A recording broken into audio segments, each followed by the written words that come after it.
বিশ্বনবী সাল্লাল্লাহু আলাইহি ওয়াসাল্লামের সেই মুখ নিঃসৃত প্রাঞ্জল ভাষার কথাগুলো যখন হযরতে খাব্বাবের কান পর্যন্ত পৌঁছে গেল, হযরতে খাব্বাব এবার সিদ্ধান্ত গ্রহণ করে নিয়েছেন, যদিও আমি একজন মহিলার দাস হিসাবে কাজ করছি, যদিও আমি একজন ব্যক্তির দাস হিসাবে তার কাছে রয়েছি, তার অধীনে রয়েছি, আমি পরাধীনতার গ্লানির মধ্যে রয়েছি, তারপরও আমার সামনে যদি সুযোগ এসে যায়, আমার সামনে যদি সুযোগ এসে যায়, আমি বিশ্ব নবীর আদর্শটা মেনে নিব, আমি আর কখনো বিধর্মী হিসাবে থাকবো না। সুবহানাল্লাহ।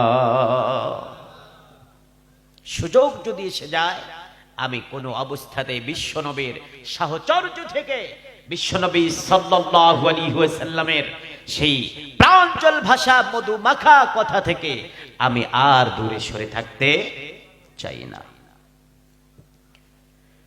ও মুসলমানেরা শোনেন, ঈমান কাকে বলে? আজ তো আমরা ঈমান ঈমান বলে চিৎকার করি, আমরা নিজেদেরকে প্রকৃত ঈমানদার বলে দাবি করি, অথচ আমাদের সামনে সামান্য কিছু যখন সমস্যা আছে, আমরা তখন দিন থেকে সরে যাই। সামান্য যখন একটু বিপদ এসে যায়, তখন আমরা ইসলাম থেকে দূরে সরে যাই।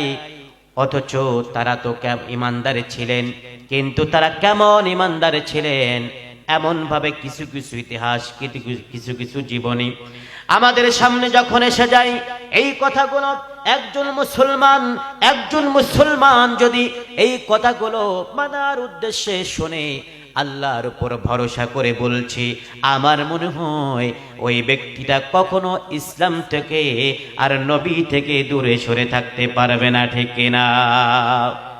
ও মুসলমানেরা, হযরত খাব্বাব রাদিয়াল্লাহু তাআলা আনহুর কান পর্যন্ত বিশ্বনবী সাল্লাল্লাহু আলাইহি ওয়াসাল্লামের সেই মধুমাখা ভাষাগুলো যখন হযরত খাব্বাবের কান পর্যন্ত পৌঁছে গেছে, হযরত খাব্বাব আর দেরি